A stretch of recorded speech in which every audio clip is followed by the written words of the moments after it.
Goblet of Fire was released in 2005. This is the 4th installment in the Harry Potter series and the first to be rated PG-13. What? PG-13 Harry Potter movie. Wow. Year 4 at Hogwarts entails Harry unknowingly being entered into a very dangerous tournament known as the Triwizard Tournament, in which its contestants must participate in 3 different challenges that could involve life or death. However, that is not the only thing that is haunting Harry this year. He once again comes face to face with Lord Voldemort, he who must not be named himself. Now, Goblet of Fire for me is a near perfect movie. I love just about every second of this. I have one issue with the Goblet of Fire, and I'll talk about that in a little bit. Growing up with this series, it's almost like as a kid, I was maturing along with this series. I was 11 when this movie came out. I was 7 when The Sorcerer's Stone came out. So from 7 to 17, it was almost as if I had grown up with these kids. I was starting to mature more as I started to get into my teenage years. The main trio in this movie, Harry, Ron, and Hermione, are teenagers. They're facing teenage problems, and I think that that movie tackles these problems in a very adequate and actually comedic way that is realistic, while also being a lot more mature than the previous 3 Harry Potter films. This is by far a more mature Harry Potter film. It's the darkest Harry Potter film. The Dark Mark scene alone gets this a PG-13 rating. And I just wonder what parents did with, like, probably their 6 or 7-year-olds that they took to see this in the theater. Did they immediately leave the theater with their children who were too young to probably watch this movie? Which is crazy when you think about it, since Sorcerer's Stone, PG, fine for kids. Chamber of Secrets, PG, fine for kids. Prisoner of Azkaban, PG, fine for kids.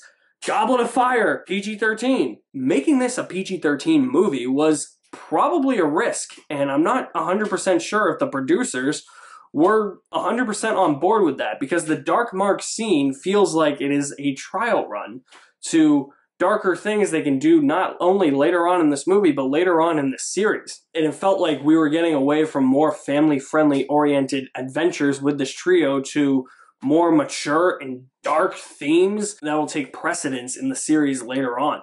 The movie perfectly captures the tone of the book in that regard. The tone of the book leaps from the pages to the screen in the best way possible. Mike Newell directed this movie. He took over from Alfonso Cuarón, who chose not to come back, but Mike Newell had a daunting task ahead of him.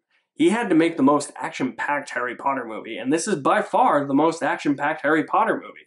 It's by far the most entertaining. It's one of the Harry Potter movies that I probably watch the most because of how entertaining it is, yet is so mature that not only am I entertained while watching it, I'm actually learning about how to be a more mature teenager or a more mature person now that I'm an adult. The movie is able to take real-life situations that teenagers are thrown into and turn them into something comedic, and I think that that is a realistic approach to these situations. Like, for instance, there is a dance in this film called the Yule Ball.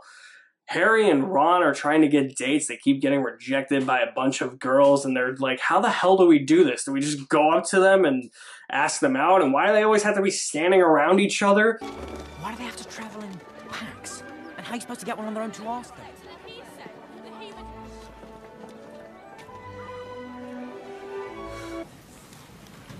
Well, Hermione, you're a girl. Oh, well spotted. Can't we run around?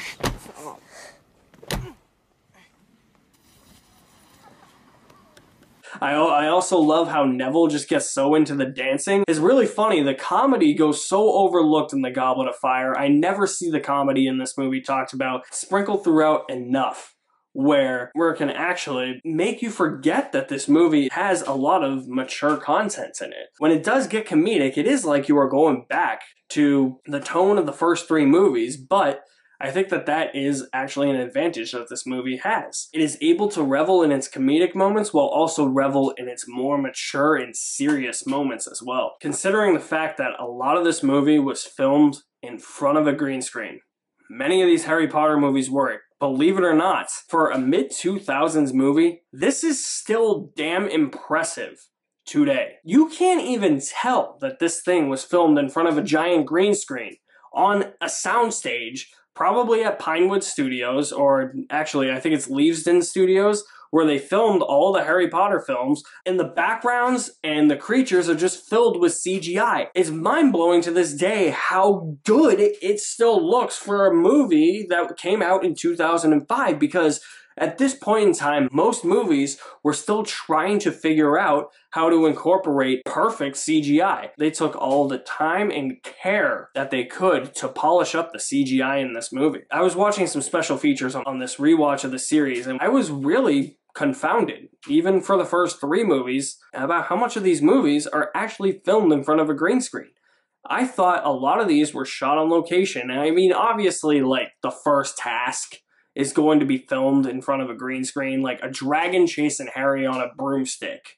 Yeah, that's going to be in front of a green screen. But the practical stuff, like the second task where Harry has to go into the Black Lake and rescue his friends, filmed in a giant underwater tank with green screen around it. Very impressive for its time. Third task, the maze, I have no idea if that was just a giant set or if that was a green screen and they were just using like practical effects to get the maze to move. So I have no idea. I didn't get that far into the special features, and I'm actually very surprised Jack Nicholson didn't come after Harry with a giant axe in this sequence, but it is really interesting to see how much time and effort actually went into making these movies. I really, really appreciate the care that they took in incorporating a lot of what the essence of the book was into this movie. There's a lot that they cut out, and it's a lot of unnecessary stuff from the book that they cut out. At one point in time, they were thinking about splitting Goblet of Fire into 2 parts. Thank God that didn't happen. All you have to do is just cut out all the unnecessary bullshit that doesn't really relate to Harry and his journey, and just have the plot focus on Harry's character, his journey, where his friends are with him. And that's exactly what Goblet of Fire does, and I think that that's why it is one of the best Harry Potter films. I've also really loved the Yule Ball sequence. It's not because, oh, I like dancing. No, I actually really like it because it is a fun sequence. For some reason, there's a rock band at Hogwarts, but the song is really catchy. Like, Can You Dance Like a Hippogriff? That thing would be on a, like, 10-hour loop at my wedding or something. Are you ready? Move your body like a hairy troll. I'm learning to rock and roll. I spin around like a crazy elf.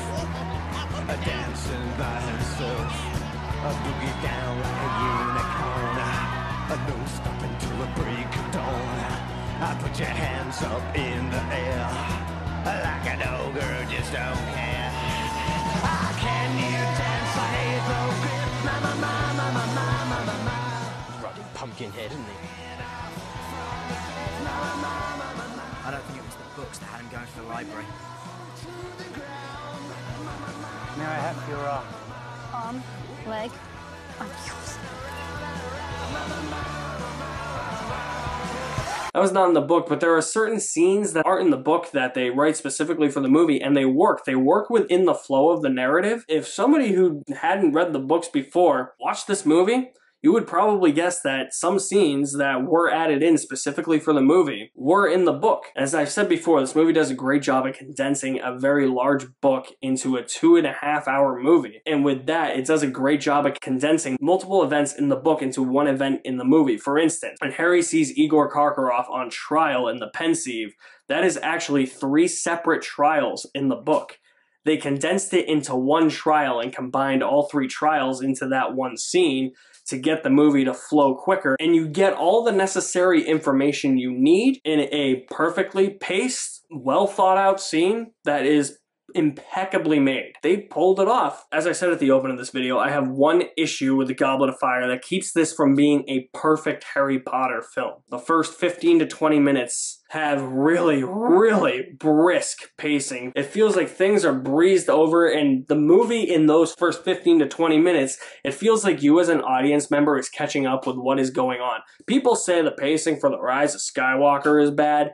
This is probably just as bad. And every movie that has pacing like this now, I'm just going to call it the Goblet of Fire syndrome or Goblet of Fire pacing, because this is the first movie that I ever watched where I was like, holy shit, you just covered about half of the book in the first